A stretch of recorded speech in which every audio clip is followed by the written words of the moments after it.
Salut tout le monde et bienvenue à un nouvel épisode du podcast de Philippe. Avant de commencer, on n'oublie pas de s'abonner à la chaîne YouTube, Spotify et Amazon. Oui, c'est important.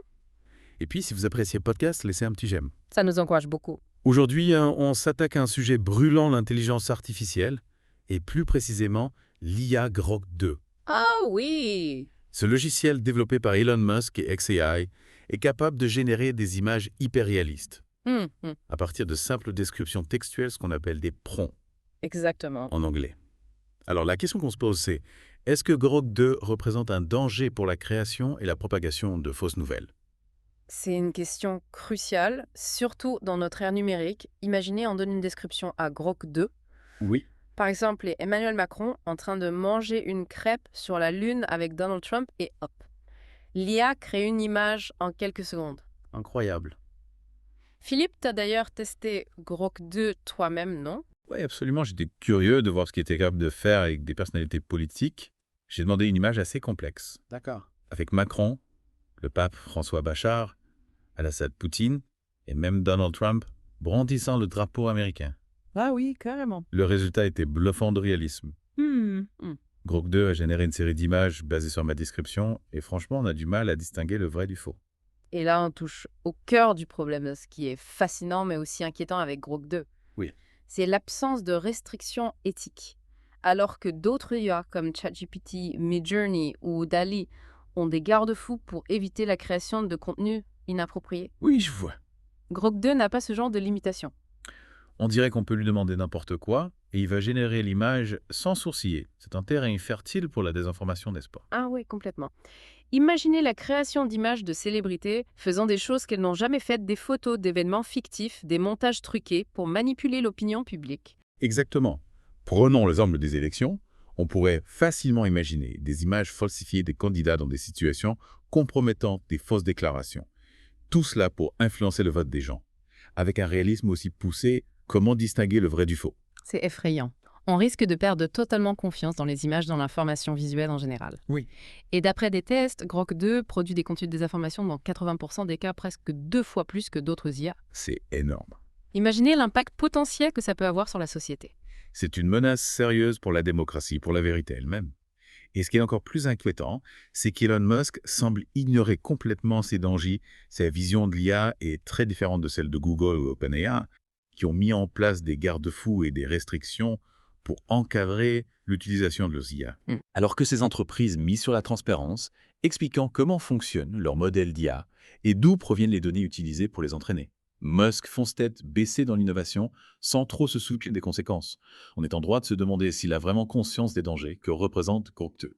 C'est un contraste frappant. Google et OpenAI reconnaissent leurs responsabilités, se préoccupent des questions d'éthique, organisent des consultations publiques, dialoguent avec des experts et des associations pour avoir différents points de vue. Leur approche est beaucoup plus collaborative. Alors que Musk lui prône une liberté totale sans restriction. Même si cela peut avoir des effets négatifs, on peut se demander si cette philosophie est vraiment tenable face à une technologie aussi puissante que l'IA. On est face à un véritable dilemme. Est-ce que le progrès technologique justifie de prendre des risques éthiques aussi importants ? Est-ce qu'on doit laisser la technologie nous dépasser au risque de perdre le contrôle ? Ces questions sont lourdes de sens. Et c'est pour ça qu'on les aborde dans ce podcast. C'est un débat crucial qu'on doit avoir collectivement. Mais avant de passer à la suite, il y a un autre problème majeur lié à Grok 2, les droits d'auteur. Ah oui, c'est vrai. Contrairement à d'autres IA qui ont des restrictions pour éviter de générer des images protégées par copyright, Grok 2 n'a aucun scrupule à ce niveau. On peut lui demander de créer une image d'un personnage de Disney, d'un tableau célèbre, d'une photo de presse, et il le fera sans aucune autorisation, sans se soucier des droits des créateurs. C'est un véritable Far West juridique. Imaginez les poursuites judiciaires, les problèmes de propriété intellectuelle que ça peut engendrer. Comment gérer les droits d'auteur dans un monde où les IA peuvent créer des images aussi facilement? C'est un vrai casse-tête. Et ce n'est pas tout. Grok 2 pose aussi des problèmes d'atteinte à la vie privée. Absolument. On peut générer des images de n'importe qui sans leur consentement. Imaginez les fausses photos compromettantes, les montages diffamatoires. C'est un outil qui peut facilement être utilisé pour nuire à la réputation de quelqu'un. Et le pire, c'est que xAI, la société d'Elon Musk qui a développé Grok 2, ne fournit pas beaucoup d'informations sur le fonctionnement de son IA. On ne sait pas vraiment comment elle a été entraînée, quelles données elle utilise. C'est un manque de transparence assez inquiétant. C'est une boîte noire. On lui donne un prompt et nous sort une image, mais on ne sait pas vraiment ce qui se passe à l'intérieur. On est obligé de faire confiance à Elon Musk sans vraiment savoir ce qu'il fait, et vu ses antécédents. On ne peut pas ignorer que Musk a déjà eu des démêlés avec la justice, qu'il a été accusé de manipuler les marchés financiers. Est-il vraiment la personne la plus fiable pour gérer une technologie aussi puissante que l'IA? C'est une question que chacun doit se poser. Et pour les entreprises qui envisagent d'utiliser Grok 2, les risques sont énormes. Imaginez une entreprise qui utilise Grok 2 pour créer des publicités et qui se retrouve avec des images offensantes ou qui violent des droits d'auteur, le scandale médiatique, les poursuites judiciaires. Le coût pour l'entreprise pourrait être colossal. Sans parler de la réputation de l'entreprise qui en prendrait un sacré coup. Et n'oublions pas les risques de cyberattaque. Une IA sans garde-fou comme Grok 2 peut être une cible facile pour les hackers. Il pourrait l'utiliser pour créer des images trompeuses, diffuser de la désinformation, manipuler l'opinion publique. Les conséquences pourraient être catastrophiques. Alors face à tous ces dangers, comment protéger la vérité? Comment s'assurer que l'IA ne devienne pas un outil de manipulation massive? Ce sont des questions cruciales auxquelles il faut trouver des réponses rapidement. Avant d'aborder les solutions possibles, il est important de comprendre comment Grok 2 se compare aux autres IA génératives d'images. On a beaucoup parlé des risques, mais on n'a pas encore vraiment expliqué ce qui fait la particularité de Grok 2. C'est vrai. Qu'est-ce qui le différencie de ses concurrents? Tout d'abord, son réalisme Grok 2 est capable de créer des images d'un réalisme saisissant. On a parfois du mal à distinguer une image générée par Grok 2 d'une vraie photo. Tu as pu le constater toi-même avec tes tests. Oui, c'est vrai, la qualité des images générées m'a vraiment bluffé. Ensuite, il y a sa rapidité. Grok 2 est extrêmement rapide. Il peut générer une image complexe en quelques secondes, là où d'autres IA peuvent mettre plusieurs minutes, voire des heures. C'est un atout majeur pour les créateurs de contenu qui peuvent ainsi produire des images beaucoup plus rapidement. Mais cette rapidité a aussi un revers de la médaille. Elle rend la production de fausses nouvelles encore plus facile, plus une IA est rapide, plus il est facile de créer des images trompeuses en masse. Un autre point important. Grok 2 est plus accessible que ses concurrents. Elon Musk a décidé de le rendre accessible gratuitement à tous les utilisateurs de X, ancien Twitter. C'est une décision qui a fait couler beaucoup d'encre. D'un côté, on peut saluer cette volonté de démocratiser l'accès à l'IA. Ça permet à tout le monde de s'essayer à la création d'images sans avoir à dépenser d'argent. Mais de l'autre côté, cette gratuité a aussi des conséquences négatives. Elle rend Grok 2 accessible à des personnes mal intentionnées qui peuvent s'en servir pour créer des fausses nouvelles. C'est à donner une arme à un enfant. C'est une image assez forte, mais elle reflète bien la situation.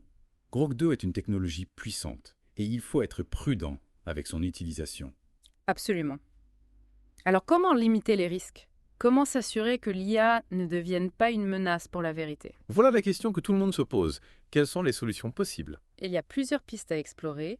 On pourrait commencer par réguler l'utilisation des IA génératives d'images, imposer des restrictions des contrôles, comme on le fait déjà pour d'autres technologies potentiellement dangereuses.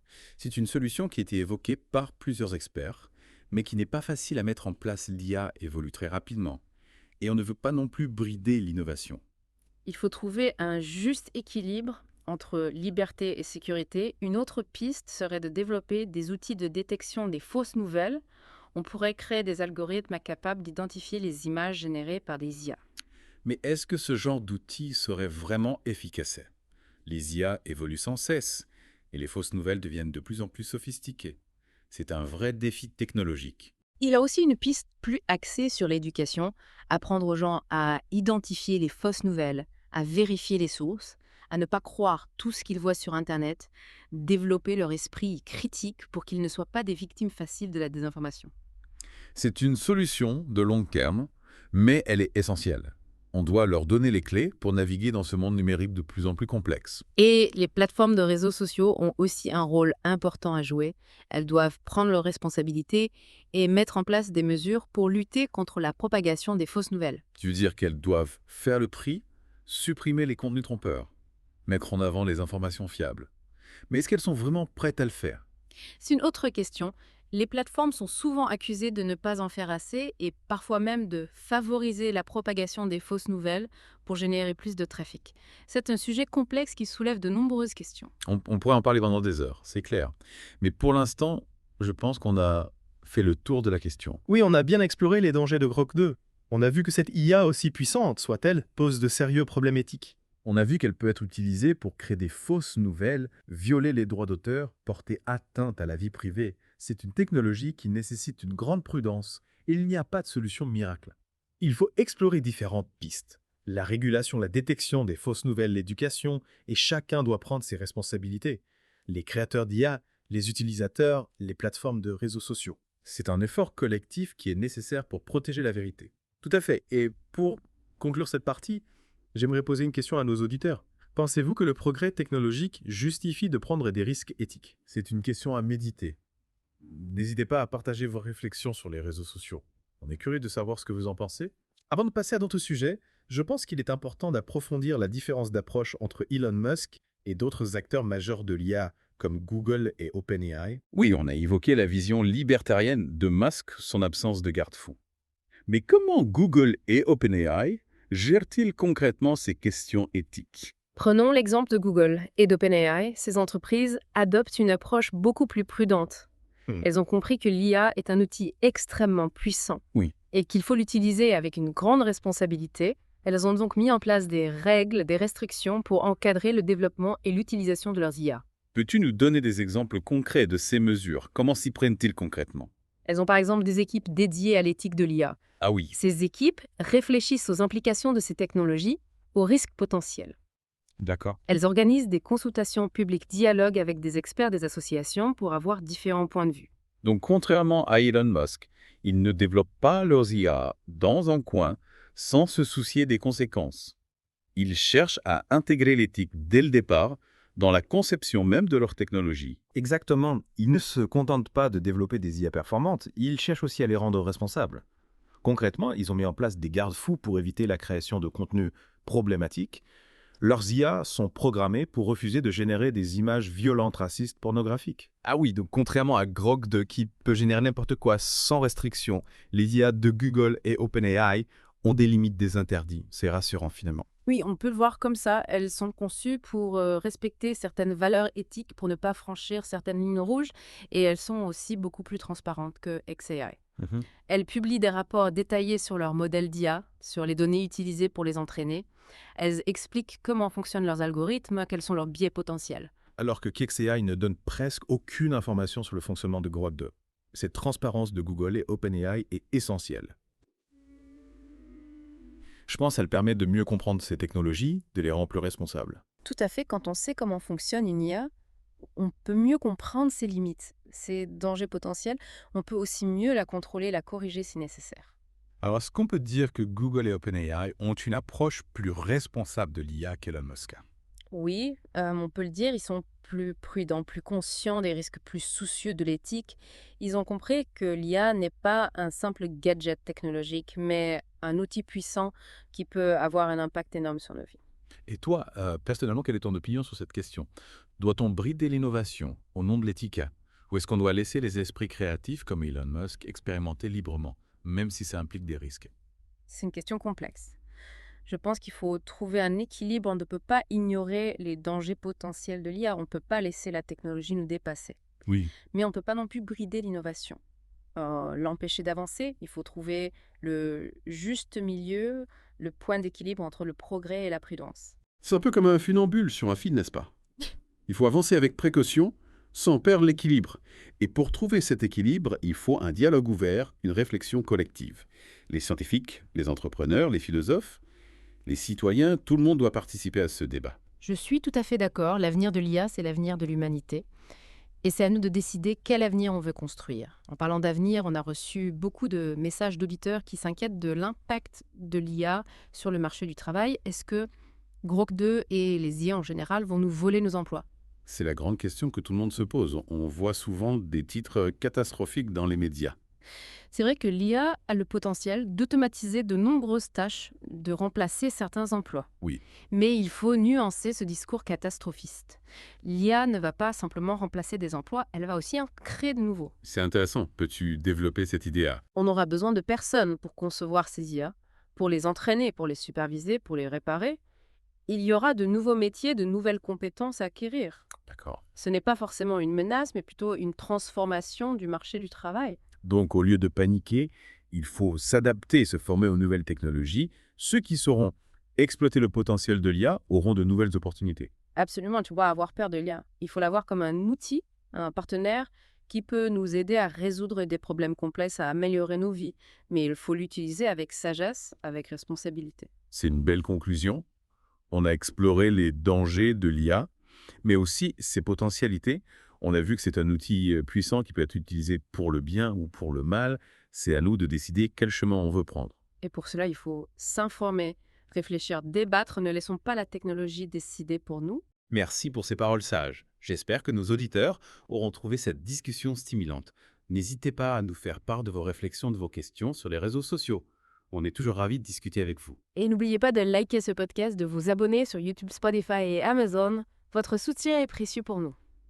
On se retrouve bientôt pour la suite de cette discussion sur Grok 2 et l'intelligence artificielle. D'ici là, restez curieux, restez critiques et surtout, restez vous-même. Avant de conclure notre discussion sur Grok 2, j'aimerais élargir un peu le débat. On a beaucoup parlé de l'absence de restrictions éthiques dans Grok 2, mais est-ce vraiment un cas isolé?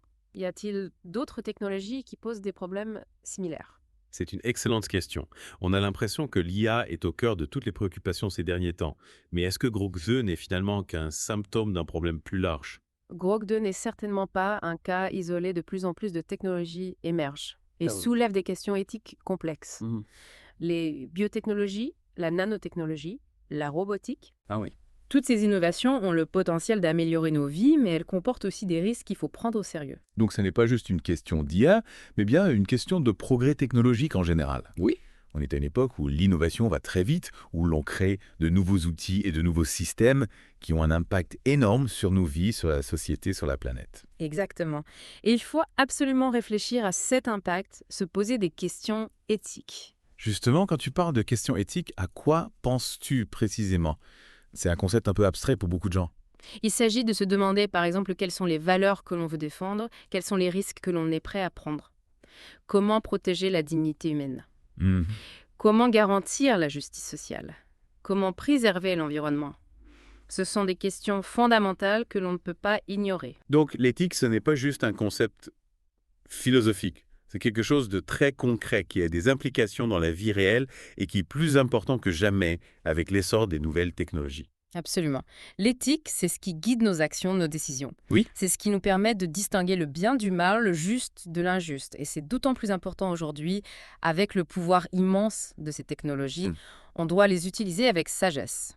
Tu parles de sagesse, mais est-ce qu'on peut vraiment être sage face à des technologies aussi puissantes? Est-ce qu'on n'est pas dépassé, tout simplement? C'est vrai que c'est un défi de taille, mais je pense qu'on doit essayer. D'accord. On doit réfléchir collectivement à ces questions, débattre et trouver des solutions ensemble. Ouais. On ne peut pas laisser la technologie dicter nos vies, on doit garder le contrôle. Et comment fait-on pour garder le contrôle là? Concrètement, quelles actions peut-on mettre en place? Il y a plusieurs choses à faire. D'abord, on doit éduquer les gens aux technologies, à leurs potentialités. Mais aussi à leurs risques, il faut que les citoyens comprennent comment fonctionnent ces technologies, quels sont leurs impacts, pour qu'ils puissent prendre des décisions éclairées. Donc l'éducation joue un rôle clé, mais ce n'est probablement pas suffisant. En effet, il faut aussi mettre en place des garde-fous, des règles pour encadrer l'utilisation de ces technologies. On ne peut pas laisser les entreprises faire n'importe quoi au nom du profit. Non. L'intérêt général doit primer. Il faut donc une certaine forme de régulation, Oui. des lois, des normes pour garantir une utilisation responsable des technologies et qui doivent évoluer en permanence pour suivre le rythme effréné de l'innovation. Tout à fait, c'est un défi de taille. Mais je suis convaincue que l'on peut y arriver.